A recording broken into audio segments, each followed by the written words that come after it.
What is up, Ravens Flock? Huge shout out for your support for the 410 Sports Talk. James and Glenn are the best in the business. They're killing it right now. They love talking Raven talk. Make sure you go subscribe to their channel. Let's go Ravens. Big trust. Welcome in, everybody, to another episode of 410 Sports Talk. James Haskell, along with my co-host Glenn Martin. We are excited to continue to talk about our Baltimore Ravens and all the offseason proceedings. But before we get into our special topic for tonight, take a second. The most impactful way you can support the show and stay up to date with your Ravens news is simply subscribe, turn your notifications, and hit that like button. Lastly, of course, always leave your comments below. We love interacting with you guys. But today, Glenn, we're going to talk about a really interesting topic that kudos to you brought up, and I really like, is the Ravens potential franchise tag candidates. So let's talk about that by first identifying. Well, before we identify those guys, should we talk about the let's talk about what the tag is, because I think right, everyone has heard the name, but do you really know exactly Right. what it is and what it all entails? So there's first of all, there's two different things. There's a franchise tag and then a transition tag. And by the way, both of those windows opened today, February 22nd, and they close March 8th.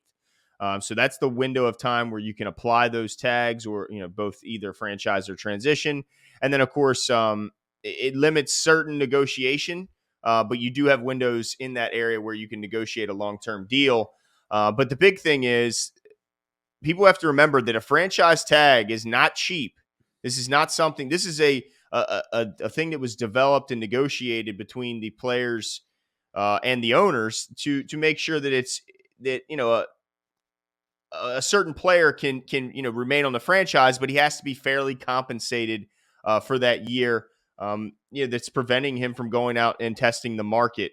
And also, what I want people to know is that this isn't a 1-year thing. You can franchise tag a guy multiple years. In fact, the second year is only a 20% bump in the salary of the first year. Now, if you do it for the third year, that's where it's a massive jump. It goes up 44%.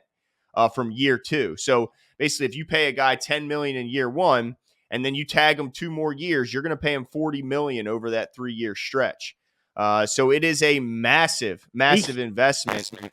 Even though it's a tool that a lot of franchises use to keep guys that are set to hit they want to really set the record for the most at their position. It's a way to keep those guys at a more reasonable cap number. But also, the last thing I want to point out, Jimmy, is that whatever number you decide on, or whatever number is a tag to that position, it's a full hit against your cap. So if that number is 13, that means $13 million is going against your cap. The entire salary goes against the cap. But Jimmy, who have the Ravens ever used this on? Like, how often is this a thing that the Ravens use? Very often, or not really? Yeah, absolutely. That's a great point. So now that we know what the tag is, let's talk about the Ravens' use of it, because every team employs it differently. Like you said, I think so. In the Ravens' history since 1996, they've only used a franchise tag 6 times. Well, that's not even true.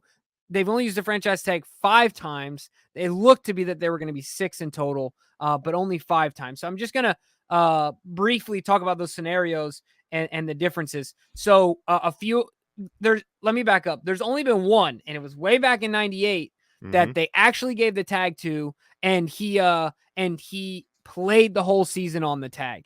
And so I think that's really interesting. That was Wally Williams. He was a guard, 1998, played a whole season on the tag, and then he left the Baltimore Ravens to sign a big deal with the New Orleans Saints. So one time in how many years now? 27 years. I think we've been around, or whatever the case is, as a franchise here in Baltimore. It's from 96 to now, so 26 years. 26 years, yeah. So the other one, of course, a few others to note. If you guys remember, Chris McAllister started the season on a tag. They came to an agreement. Terrell Suggs in 08-09 started the season. Then they made him the highest paid player at his position. And then it looked like they were going to go to the tag scenario with Lodi Nada. Got a deal done. Ray Rice started the tag in March before the season started in July. He got an extension. Same thing with Justin Tucker. Really, in those two scenarios, is closer to how we've seen it employed as it becomes more and more recent history. The Ravens use it as extra time to continue to work out the deal. They did so with, Chris McAllister, Terrell Suggs, Justin Tucker, Ray Rice, all those guys. Really was just an extension of that conversation to work out that deal. So I think that's really important to understand how the Ravens in particular, we're not going to see a Dak Prescott situation. We're not going to. I mean, if history says anything about the Baltimore Ravens, we're not going to see a Kirk Cousins. Well, I think one thing you definitely won't see also is the Ravens just use this as a tool to kind of use up a guy's prime and then throw him to the wayside. If they tag you, chances are you're getting an extension. Yeah, consider it a good thing in my opinion, right? If Right. they tag you, that means they're serious and want to find ways to up the ante to make you happy. Right. Absolutely. So with that being said, Glenn, let's talk about Yeah. who the candidates are for franchise tag and then what the financial repercussions would be this year if they did play on a tag. Absolutely. So there's really only 4 names of note that jump out as guys that both, fit the criteria as far as their service time, but also their importance to this team moving forward. So Yeah. I'll start with the guy, number 1 guy on my list is going to be Bradley Bozeman. And number 1 in our hearts, right? Exactly. So Bradley Bozeman, he moves to, offensive line is interesting because there's the old school of thought where you don't pay too many, but then there's the new school where it seems like, man, if you don't build a wall in front of your quarterback, you're going to be in a world of hurt. So Bradley Bozeman about to hit the free agency. He's a center, which means he's not a tackle, but in my understanding, they all fall under the offensive line franchise, unless I'm reading this incorrectly. Which would mean that if we decide to tag Bozeman, he's up for $16 million is a franchise tag. Jimbo, $16 million. We like Bradley, but I guess let's bog down. We'll circle back and we'll kind of, I'll give you the whole list. The second guy on the list, Anthony Averett, of course, the cornerback who was thrust into a much bigger role with the injuries of Marcus Peters and then Marlon Humphrey. He would make $17 million on the current franchise tag. Woo! So you can see these numbers are not cheap in any way. And then we have our guy. Now, see, this is the interesting one. Where does Pat Ricard fall? Because in what I'm seeing, he wants to be an O lineman. I know, yeah, exactly. Because where do they categorize him? Because the list I'm looking at doesn't even have fullback as a franchise tag eligible position. So that would mean he either falls under running back, which means $12.5 million under the tag, tight end, where he played a lot of snaps after, Boyle was still recovering. That's $10.8 million. So where that's kind of a head scratcher is where he qualifies and the niche that he is as a fullback. And then the last one is Deshaun Elliott, the Joker. Missed another season after having really just one healthy season here in Baltimore. He would be set at $13.5 million if he was franchise tagged. So none of these guys are going to be cheap. But who do you look at as like the most likely, if any, to get franchise tagged, Jimbo? Yeah, I think actually this one is a pretty easy one for me to answer, and I think that it's Bradley Bozeman. I think that simply because Brad is the perfect story narrative for the Baltimore Ravens to build around as a person, right? As bringing guys in. Look at Bradley. Look what, where he started. Look where he was drafted. Look what he's done. Look what he's turned himself into. That's number 1. Number 2, I think that it would come down to them using it as an extension to the negotiation period. So the reason I'm picking Bradley is because I think that they're the most interested in doing everything they can to make it work with him more than the other guys. Those are my 2 reasons and why I think Bradley Bozeman is the most likely candidate for a franchise tag. And I'll also say this, if they tag him, I don't believe he plays the season on the tag. I think that he gets a deal done before the season starts. What about you?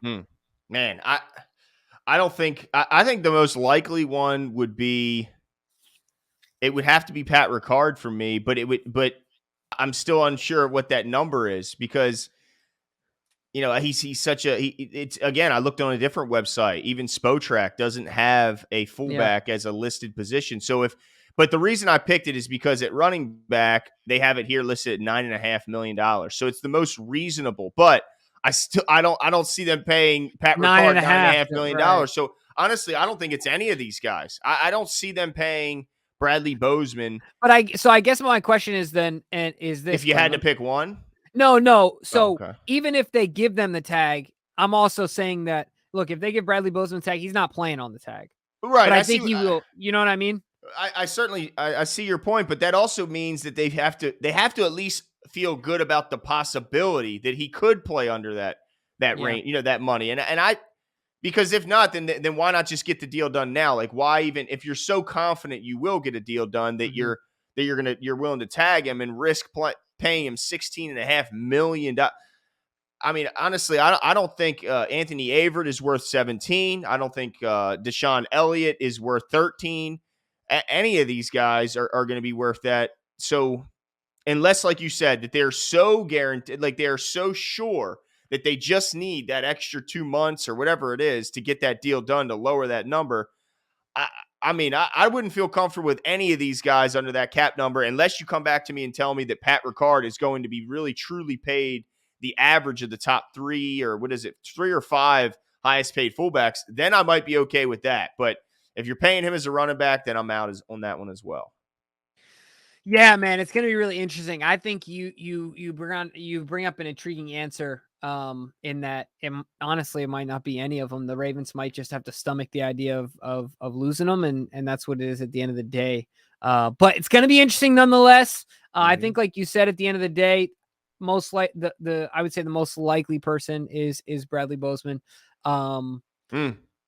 Yeah, I know. I mean, I mean, if you're the Ravens, can you not argue that Pat Ricard, if we just go by his position, then he would be the most likely if you just pull from fullbacks.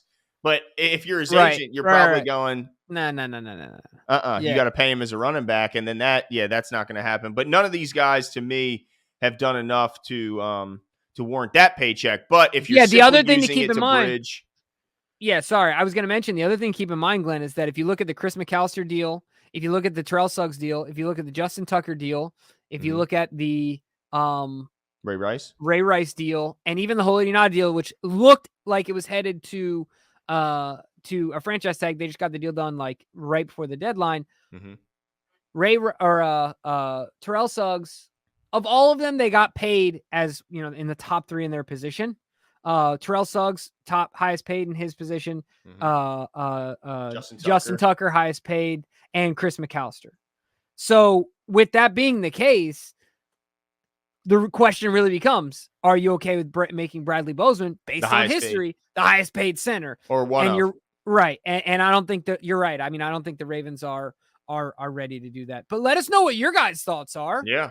It's definitely going to be interesting to see how the Ravens will employ this, because one thing we know for sure about the Ravens, Eric Costa and the front office, they will use every single measure to create the best roster that they can for the Baltimore Ravens. So let us know what your thoughts are. Leave all your comments below, and we'll talk to you guys soon. See you.